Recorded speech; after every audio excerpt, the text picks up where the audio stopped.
여러분, 안녕하세요. 오늘 들려드릴 이야기는 정말 충격적입니다. 68세 시어머니가 보내온 사연인데요. 이 이야기를 듣고 나면 여러분도 깜짝 놀라실 거예요. 5년 동안 참고 또 참았던 시어머니가 드디어 칼날을 간 이야기, 끝까지 들어보시길 바랍니다. 2024년 3월 15일, 내 생일 일주일 전이었습니다. 어머님, 그날은 조금 곤란할 것 같아요.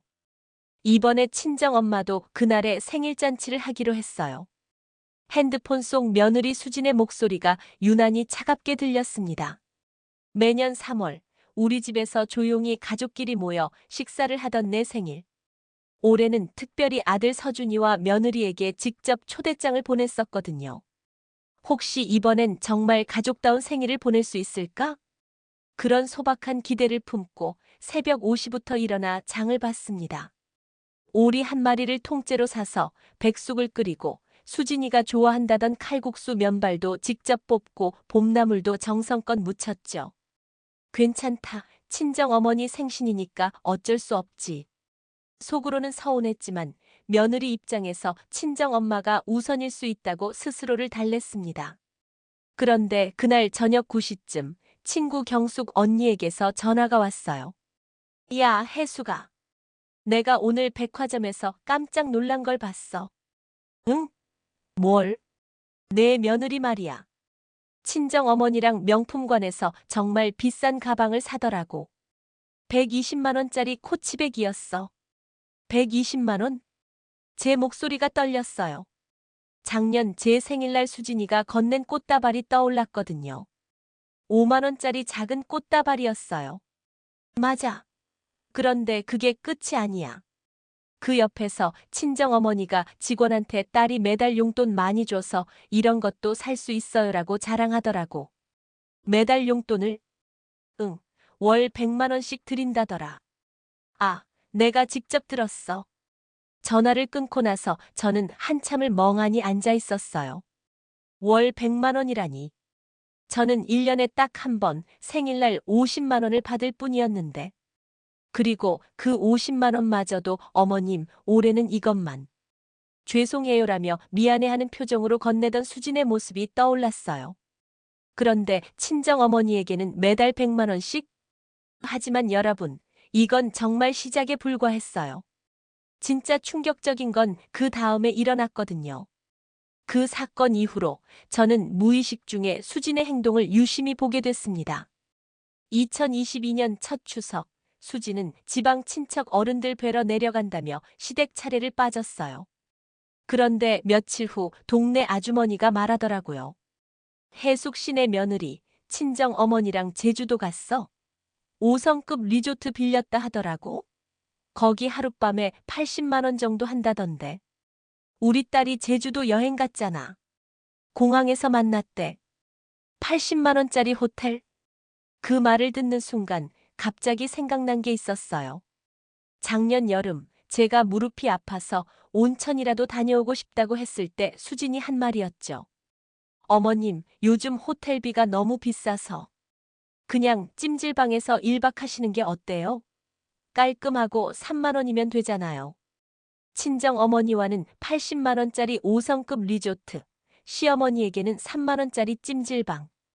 이게 우연일까요? 2023년 설날에도 요즘 독감이 무서워서 직접 뵙기가 라며 영상통화로만 인사를 했는데 바로 며칠 후 경숙 언니가 내 며느리 친정 어머니랑 태국 푸켓 가더라 하더군요. 차라리 제 귀에 들리지나 않았으면 좋겠어요. 그제서야 퍼즐이 맞춰지기 시작했습니다. 지난 5년간 수지는 매년 친정 어머니와 해외여행을 다니고 있었던 거예요. 그러면서 시댁의 모든 행사는 그럴듯한 핑계로 빠져왔던 거죠. 그해 5월, 제가 독감에 걸려 38도 고열로 사흘째 앓고 있을 때였어요. 너무 아파서 서준에게 전화를 걸었죠. 서준아, 엄마가 너무 아파. 병원에 갔는데 독감이래. 약은 먹고 있는데 혼자 있으니까 무서워. 엄마, 괜찮으세요? 수진이한테 말해볼게요. 30분 후, 수진에게서 전화가 왔어요. 어머님, 많이 아프세요? 약은 드셨고요? 그럼 이틀 정도 푹 쉬시면 괜찮으실 거예요. 저는 지금 급한 원고 마감이 있어서 대신 배달 음식 하나 시켜드릴까요? 아니야, 괜찮아. 그런 건 됐고. 그냥 가끔 안부만. 네, 그럼 내일 전화 드릴게요. 전화가 끊어지고 저는 홀로 이불 속에서 울었습니다. 38도가 넘는 고열에 혼자서 물도 제대로 못 마시고 있는데 원고 마감이라는 한마디로 정리되는 거였어요. 결국 이웃 아주머니가 죽을 끓여 가져다 주셨죠. 그런데 바로 그 주에 동네 아주머니를 통해 들은 이야기가 있었어요. 수진이가 친정어머니 감기 때문에 회사에 반차 내고 한의원에 모시고 갔다더라. 보약도 비싼 걸로 사들였다던데. 나중에 알고 보니 50만 원짜리 보약이었어요. 시어머니는 40도 독감에도 배달음식, 친정어머니는 감기에 50만 원 보약. 그 순간 제 마음속에서 뭔가가 완전히 무너져 내렸어요. 2024년 7월 용기를 내서 수진에게 전화를 걸었습니다. 수진아, 날씨도 좋은데 우리 어디 한번 같이 다녀올까? 부산이나 경주라도. 내가 친정어머님이랑 가끔 여행 간다니까. 나도 며느리랑 한 번쯤 여행 가고 싶더라. 전화기 너머로 5초간의 정적이 흘렀어요. 어머님, 죄송한데 요즘 정말 바빠서요. 봄 시즌에 원고 마감이 겹쳐서. 아마 올해는 힘들 것 같아요. 그래? 그럼 어쩔 수 없지. 간단히 밥이라도. 그것도. 죄송해요. 나중에 여유 생기면 꼭 해요. 나중에. 언제가 나중이야? 속으로 이렇게 중얼거렸지만 결국 그래, 알겠어라고 했죠. 하지만 여러분, 진짜 가슴 아픈 일은 따로 있었어요. 제가 진짜 필요한 순간에 일어난 일이었거든요. 그해 9월 새벽에 갑자기 가슴이 답답해져서 119를 불렀어요. 혈압이 200까지 올라가서 응급실에 실려갔죠. 의사 선생님은 하루 입원을 권하셨어요. 떨리는 손으로 서준에게 전화를 걸었습니다. 서준아, 엄마가 병원에. 혈압이 너무 올라서 입원했어. 엄마, 어디 병원이에요? 지금 가요. 30분 후 서준이 허겁지겁 도착했어요. 하지만 수진은 없었죠. 수진이는?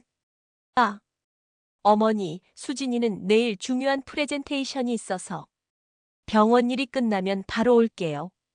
하지만 수진은 나타나지 않았어요. 대신 카톡으로 어머님 빠른 회복 기원해요. 이모티콘 메시지만 보냈죠.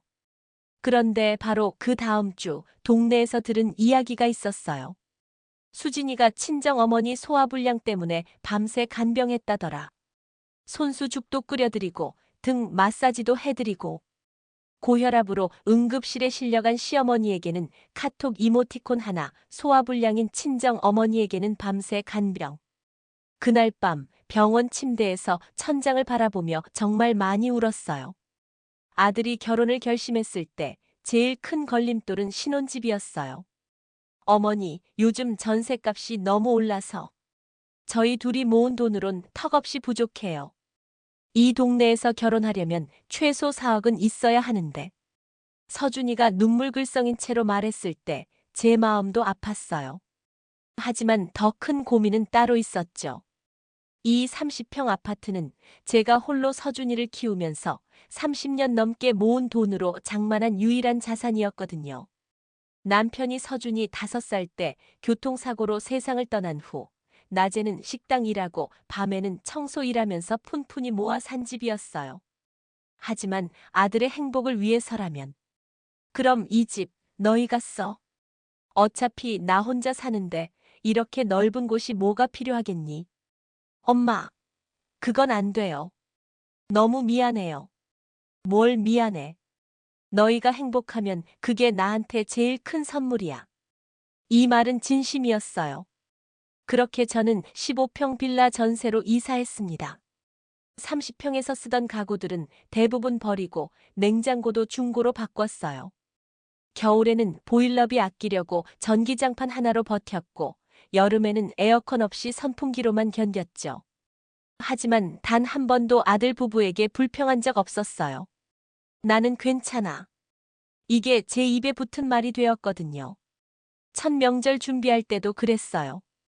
좁은 빌라 부엌에서 온갖 음식을 다 준비했어요. 정성껏 차린 밥상 앞에서 한복을 입고 아들 부부를 기다렸지요. 오후 2시에 오기로 했는데 4시가 되어도 오지 않았어요. 어머님, 차가 막혀서 좀 늦을 것 같아요. 결국 오후 6시가 되어서야 도착했죠. 수지는 대충 세배하고는 바로 친정에서 너무 많이 먹어서 배가 불러요라며 식사를 거절했어요. 소파에 10분 앉아 있다가 피곤해서 먼저 가보겠습니다라고 하더니 나가버렸어요. 그날 밤 혼자 남은 음식들을 치우면서 정말 많이 울었어요. 하지만 여러분, 진짜 충격적인 건 그 다음에 있었어요. 제가 이 집을 내준 진짜 이유를 알게 된 순간이었거든요. 어느 날 우연히 들은 이야기였어요. 동네 부동산 아주머니가 말하더라고요. 아, 해숙 씨네 며느리. 그 집 얻을 때 완전 까다롭더라고. 시어머니 집은 절대 안 된다. 독립적인 신혼집이어야 한다고 하면서. 그런데 갑자기 어떻게 된 거야? 그 순간 모든 게 이해가 됐어요. 수지는 처음부터 제 집에서 살고 싶어 하지 않았던 거예요. 그런데 현실적인 문제 때문에 어쩔 수 없이. 그리고 저는 그걸 모른 채 며느리를 위한 배려라고 생각하며 제 집을 내준 거였죠. 그때부터 모든 게 달라 보이기 시작했어요. 명절 때마다 빠지는 것도, 제 생일을 챙기지 않는 것도, 아플 때 오지 않는 것도, 그저 저를 부담스러운 시어머니로 여기고 있었던 거였어요. 몇 달 후, 더 충격적인 일이 있었어요. 우연히 수진의 지갑을 보게 된 거예요. 명절 준비를 하다가 수진이 화장실에 간 사이 테이블에 떨어뜨린 지갑에서 현금이 흘러나왔는데 50만 원권 지폐가 10장도 넘게 들어 있었어요. 어머, 수진이 지갑에 돈이 이렇게 많이? 서준이가 당황하며 말했어요. 아, 그건 수진이 친정에서 받은 용돈이에요. 용돈이 이렇게 많아? 수진이 아버님이 사업을 하셔서 매달 용돈을 많이 주세요. 그 순간 정말 어이가 없었어요. 수진네는 딸에게 매달 그렇게 많은 용돈을 줄 정도로 넉넉한데 제가 30년 모아서 산 집은 그냥 얻어서 쓰고 있었던 거예요. 그런 상황이 5년째 계속되던 2024년 8월이었어요. 어머님, 이번 주말에 시간 되세요? 저희 펜션 예약했는데 같이 가실래요? 수진의 입에서 처음으로 나온 여행 제안이었어요. 정말 오랜만에 가슴이 두근거렸어요. 혹시 수진이 마음을 바꾼 걸까? 드디어 저도 가족 대접을 받는 건가? 정말? 어디로 가는데? 제주도요. 서준이 오빠가 휴가를 내서. 오랜만에 가족끼리 좋은 시간 보내요. 제주도라니. 5년 만에 처음으로 며느리와 함께 가는 여행이었어요. 저는 그날 밤 설레는 마음으로 짐을 쌌어요. 새 옷도 사고 선물도 준비했죠. 제주도 특산품도 미리 알아보고 맛있는 식당도 검색해뒀어요. 하지만 공항에서 만난 수진의 첫마디가 이상했어요. 어머님, 저희가 일정표 다 짜놨어요. 아, 그리고 해피도 같이 가요. 해피는 수진 내 강아지였어요. 캐리어에 들어있는 작은 강아지를 보니 조금 의아했지만 가족 여행이라고 하니 괜찮다고 했죠. 제주도에 도착해서 렌터카를 타고 펜션으로 갔어요. 그런데 그곳은 생각했던 것과 많이 달랐어요. 완전히 애견 전용 펜션이었어요. 마당에는 강아지 놀이시설들이 있었고 실내도 온통 애견용품으로 꾸며져 있었죠. 우와, 해피야. 신나지? 여기서 마음껏 뛰어놀자. 수진은 강아지부터 챙기기 바빴어요. 도착하자마자 수진이 말했어요. 어머님, 혹시 저녁 바비큐 준비 좀 도와주실 수 있어요? 저희는 해피 적응시키고 올게요. 어쩔 수 없이 혼자서 바비큐 준비를 시작했어요. 고기 손질하고 야채 썰고 밥도 짓고 국도 끓이고 마치 펜션 주인이 된 기분이었죠.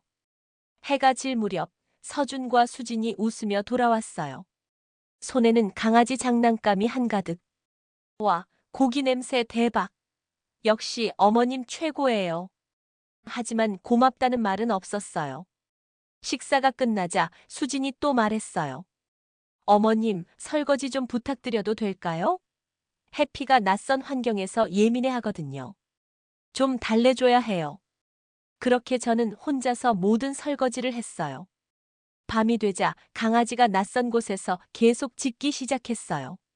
수지는 너무 피곤하다며 방에 들어가 문을 닫아버렸죠. 서주는 엄마, 해피 좀 진정시켜줘. 수진이가 잠을 자야 해라고 말했어요. 결국 저는 밤새 거실에서 강아지와 함께 있어야 했어요. 제대로 누워보지도 못한 채 새벽을 맞았죠. 아침에 일어나서 또 아침 준비. 라면 끓이고 계란 후라이하고 커피 내리고. 그런데 가장 충격적인 순간은 둘째 날 오후였어요. 제주도 유명한 카페에 갔는데 수진이 갑자기 화장실에 간다며 자리를 비웠어요. 그런데 제가 화장실 가는 길에 테라스에서 전화하는 수진의 목소리를 듣게 된 거예요. 엄마, 진짜 꿀이야. 시어머니 데리고 다니니까 우리는 아무것도 안 해도 되고. 맞아, 밥도 해주시고 해피도 돌봐주시고. 완전 편해. 다음에 또 여행 갈 때도 모시고 가야겠어. 우리만의 힐링 여행 완성이지. 그 순간 제 다리에 힘이 풀렸어요. 카페로 돌아가서도 한동안 말을 할 수 없었어요. 저는 가족이 아니라 여행 도우미였던 거예요. 밥 해주고 설거지해주고 강아지 돌봐주는 그냥 편리한 존재였던 거죠.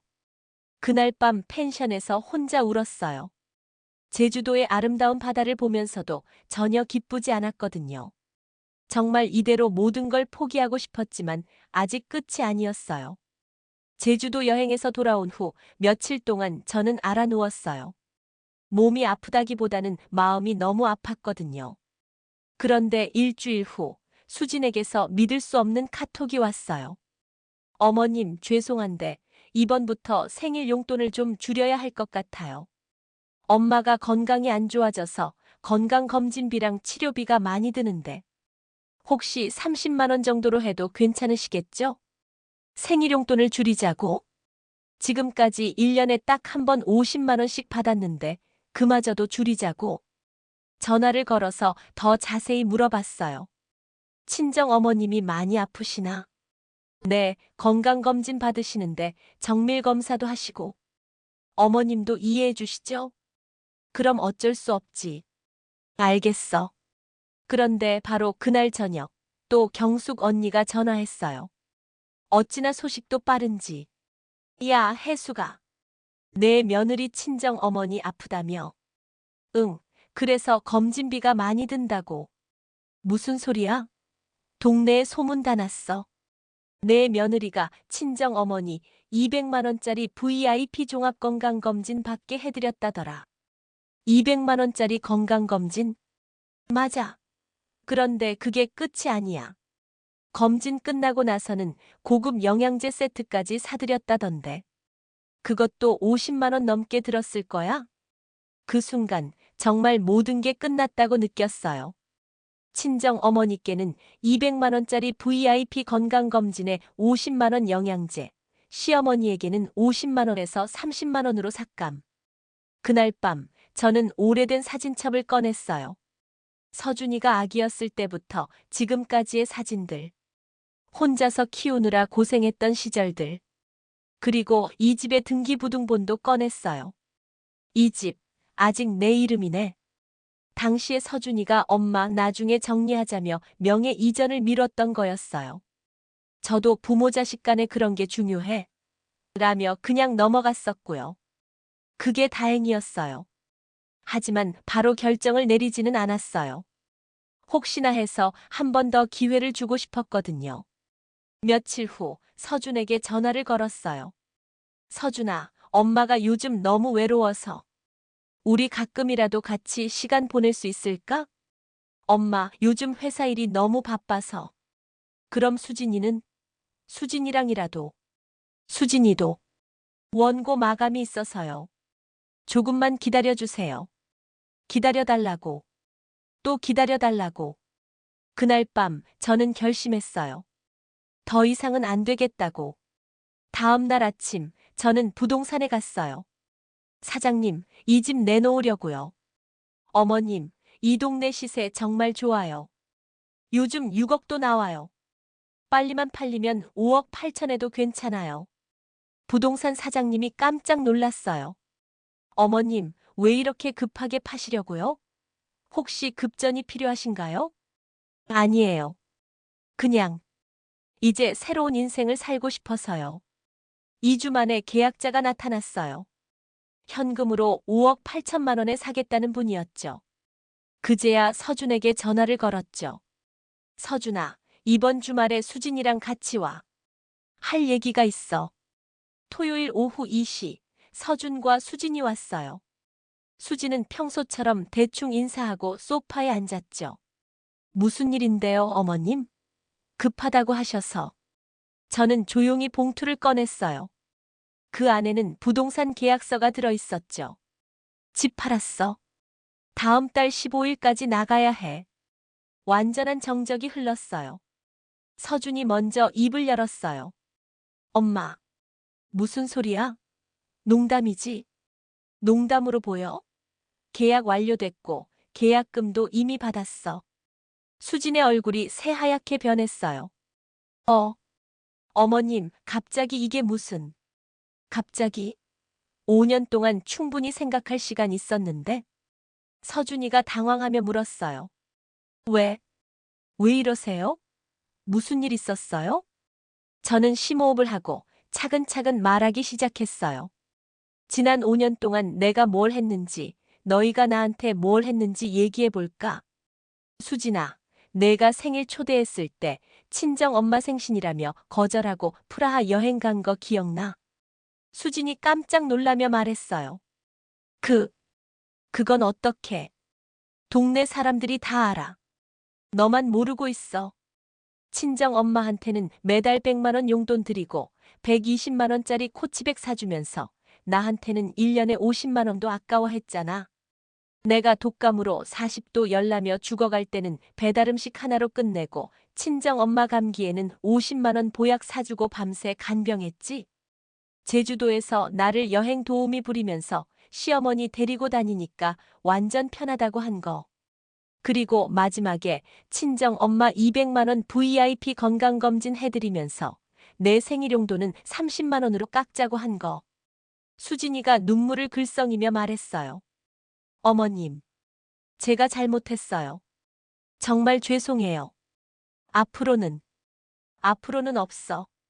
5년 동안 나는 너희한테 엄마가 아니라 그냥 편리한 존재였어.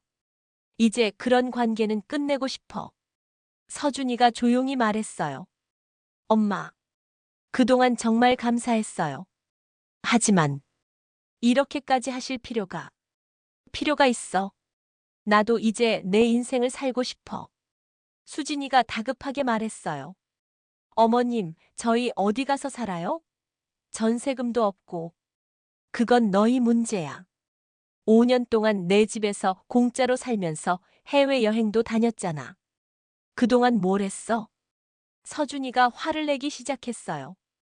엄마, 너무 심하신 거 아니에요? 우리가 언제 엄마를 무시했다고. 무시? 그게 아니라 아예 없는 사람 취급했지. 내가 언제 나한테 관심 가져봤어? 아플 때 한 번이라도 병문 안 와봤어? 생일 챙겨봤어? 다 수진이 친정만 챙기느라 바빴지. 그 순간 수진이 갑자기 소리를 질렀어요. 어머님, 그럼 저희가 어떻게 해야 하는데요? 저도 친정 부모님이 있는데 시어머니만 챙겨야 해요? 바로 그 말을 기다렸어요. 맞아. 너는 친정 부모만 챙기면 돼. 나는 이제 네가 신경 쓸 필요 없어. 5년 동안 그렇게 살았으니까 앞으로도 그렇게 살면 되잖아. 수진이가 울먹이며 말했어요. 저희가 진짜 잘못했어요. 다시 기회를 주세요. 기회? 5년이 기회 아니었어?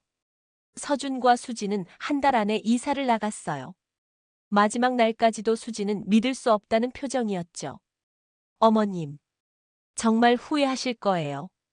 후회는 너나 해. 집을 판 돈 5억 8천만 원으로 저는 완전히 새로운 인생을 시작했어요. 우선 조용한 단독주택을 전세로 얻었어요. 작은 마당이 있는 집이었죠. 거기에 제가 좋아하는 장미와 라벤더를 심었어요. 그리고 평생 해보고 싶었던 일들을 하나씩 시작했어요. 첫 번째는 여동생 혜란이와 함께 간 스페인 여행이었어요. 가우디의 사그라다 파밀리아 성당 앞에서 찍은 사진을 보며 혜란이가 말했어요. 언니, 진짜 오랜만에 행복한 얼굴이네.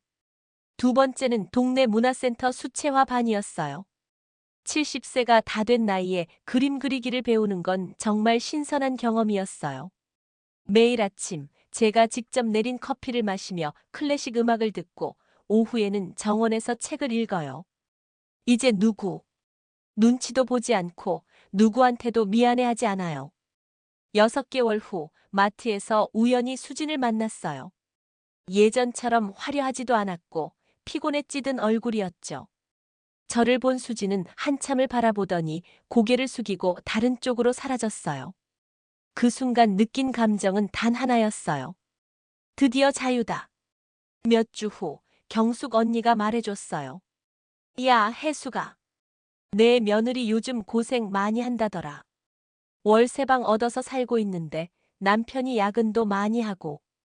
그래서 그냥 혹시 좀 도와주고 싶지 않아?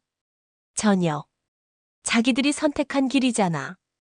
경숙 언니가 놀란 표정으로 말했어요. 야, 너 진짜 변했다. 응, 변했어. 더 나은 쪽으로. 집을 판지 1년이 지났어요. 제 하루는 이렇게 시작돼요. 아침 6시 새소리에 일어나서 정원에 물을 주고 요가 매트를 깔고 스트레칭을 해요. 오전에는 수채화 클래스, 점심 후에는 독서 모임. 저녁에는 동네 친구들과 산책하며 차 한잔. 다음 달에는 캐나다 단풍 여행을 갑니다. 대학 동창 5명과 함께요. 사람들이 묻곤 해요. 혜숙 씨, 요즘 왜 이렇게 젊어 보여요? 이제야 내 삶을 살고 있어서요. 68년을 살면서 절반 이상을 남을 위해 참고 양보하고 배려하며 살았어요. 하지만 이제는 단 하나만 생각해요. 내가 행복한가? 아들은 가끔 안부 문자를 보내요. 하지만 예전처럼 달려가지 않아요. 제 시간이 소중하거든요. 엄마, 잘 지내세요? 잘 지내고 있어. 혹시 만날 수 있을까요? 바쁘면 괜찮아. 무리하지 마. 예전 같으면 언제든 와. 라고 했을 텐데, 이제는 다르더라고요. 수진이 간접적으로 연락을 시도한 적도 있어요. 공통 지인을 통해서요. 혜숙 씨, 수진이가 많이 후회한다던데. 한번 만나보는 게 어때? 관심 없어요. 그래도 가족인데. 가족은 서로 챙기는 사이예요. 일방적으로 베푸는 건 호구지. 그분이 놀란 표정으로 저를 보더라고요. 혜숙 씨, 완전히 다른 사람 같아요. 맞아요. 저도 그게 좋아요. 집을 판지 1년 반이 지났을 무렵 뜻밖의 일이 일어났어요. 수채화 클래스에서 만난 70세 은영 언니가 말했어요. 혜숙 씨, 우리 동네에 혼자 사시는 분이 계시는데 한번 만나보실래요? 나이도 비슷하고 정말 좋은 분이세요. 언니, 저는 그런 거. 아니야, 연애하자는 게 아니라. 그냥 좋은 사람 하나 더 알고 지내면 어떨까 해서. 그렇게 만난 게 철수 씨였어요. 68세로 저와 동갑이었는데 아내를 일찍 여의고 혼자 살이 오신 분이었어요. 저도 혜숙 씨처럼 혼자 살아왔는데 이제는 함께 웃을 수 있는 친구가 있으면 좋겠어요. 철수 씨는 정말 따뜻한 분이었어요. 제가 아프면 병원에 데려다주고 생일이면 직접 케이크를 사오고 여행 가면 사진도 찍어주고. 혜숙 씨, 오늘 날씨 좋으니까 한강 드라이브 하실래요? 혜숙 씨가 좋아하는 클래식 연주회 표 구했어요. 같이 가실래요? 이런 말들을 들을 때마다 마음이 따뜻해졌어요. 우리는 연인이 되기보다는 정말 좋은 친구가 됐어요. 일주일에 2번씩 만나서 산책도 하고 전시회도 보고 맛있는 것도 먹고. 어느 날 철수 씨가 말했어요. 혜숙 씨, 우리 나이에 새로운 시작이라니. 정말 행복해요. 저도요. 이렇게 편안한 관계가 있을 줄 몰랐어요. 어제는 정말 특별한 날이었어요. 제 69번째 생일이었거든요. 작년 이맘때는 혼자서 조용히 보냈는데 올해는 달랐어요. 철수 씨와 수채화 동호회 사람들, 독서 모임 회원들, 총 15명이 제 생일을 축하해줬어요. 철수 씨가 써준 축하 편지를 읽으며 정말 행복했어요. 혜숙 언니, 언니를 보면 나이는 정말 숫자에 불과하다는 걸 느껴요. 언니 같은 60대가 되고 싶어요. 이런 말들을 들으며 깨달았어요. 진짜 가족은 혈연이 아니라 진심으로 서로를 아끼는 사람들이구나. 생일이 끝나고 집에 돌아와서 일기를 썼어요. 69세가 되었다. 68년을 살아오면서 가장 행복한 1년이었다. 이제야 내가 누군지 알게 됐다. 나는 누군가의 엄마, 누군가의 시어머니이기 전에 나 자신이다. 문득 수진이 마지막에 했던 말이 생각났어요. 어머님, 나중에 분명 후회하실 거예요. 전혀 후회하지 않아요. 오히려 이렇게 말하고 싶어요. 내 인생 68년, 지금부터가 진짜 시작이야. 다음 주에는 새로운 도전을 시작해요. 철수 씨가 추천해준 요리 클래스예요. 어릴 때부터 배우고 싶었지만 형편상 포기했던. 이제는 포기할 이유가 없어요. 돈도 있고 시간도 있고 무엇보다 의욕이 넘쳐요. 가끔 길에서 비슷한 또래의 어머니들을 만나면 안타까워요. 자식들 눈치 보며 며느리 비위 맞추며 자신의 인생은 뒷전으로 밀어두고 사는 모습들. 언니, 인생은 내 것이에요. 내가 주인공이 되어야 해요. 이렇게 말해주고 싶어요. 물론 쉽지 않다는 걸 알아요. 저도 68년 만에 깨달은 거니까요. 하지만 늦었다고 생각할 때가 가장 빠른 때라고 하잖아요. 지금 이 글을 듣고 계신 여러분 중에도 저와 비슷한 상황에 있는 분들이 계실 거예요. 용기를 내세요. 여러분의 인생도 소중해요. 자식이 행복하면 부모도 행복하다는 말은 거짓말이에요. 부모가 행복해야 자식도 진짜 행복할 수 있어요. 제가 살아온 68년의 경험으로 확신을 갖고 말씀드려요. 늦었다고 생각하지 마세요. 지금부터라도 시작하세요. 6개월 후 뜻밖의 편지가 한 통 왔어요. 서준이가 보낸 편지였어요. 엄마, 그동안 정말 죄송했습니다. 엄마가 얼마나 힘드셨을지. 이제야 조금 이해할 것 같아요. 수진이와 이혼하기로 했습니다. 서로 너무 달랐어요. 엄마를 만나 뵙고 싶습니다. 편지를 읽고 나서 한참을 생각했어요. 그리고 답장을 썼습니다. 서준아, 편지 잘 받았어. 내가 힘들었을 거라는 걸 안다. 하지만 엄마는 이제 내 인생을 살고 있어. 내가 진짜 변했다면 언젠가는 만날 수도 있을 거야. 하지만 예전처럼 돌아갈 생각은 없다. 엄마도 이제 행복할 권리가 있거든. 편지를 붙이고 나서 마음이 정말 편했어요. 원망도 없고 후회도 없었어요. 그냥 자유로웠어요.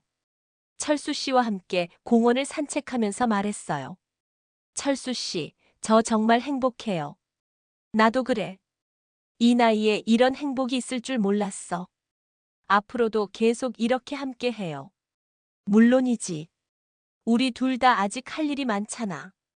네, 정말 할 일이 많아요. 배우고 싶은 것도 많고, 가보고 싶은 곳도 많고, 만나고 싶은 사람들도 많아요. 68년을 살면서 처음으로 제 인생의 주인공이 된 지금, 매일이 새로운 모험이에요. 여러분은 어떻게 생각하세요? 시어머니가 너무 심했을까요? 아니면 당연한 선택이었을까요? 댓글로 여러분의 생각을 들려주세요. 그리고 비슷한 경험이 있으시다면 언제든 사연을 보내주세요. 여러분의 이야기도 함께 나누고 싶습니다. 다음 영상에서는 더욱 놀라운 사연으로 찾아뵙겠습니다. 구독과 좋아요, 알림 설정까지 부탁드려요. 기억하세요. 여러분의 인생은 여러분이 주인공입니다.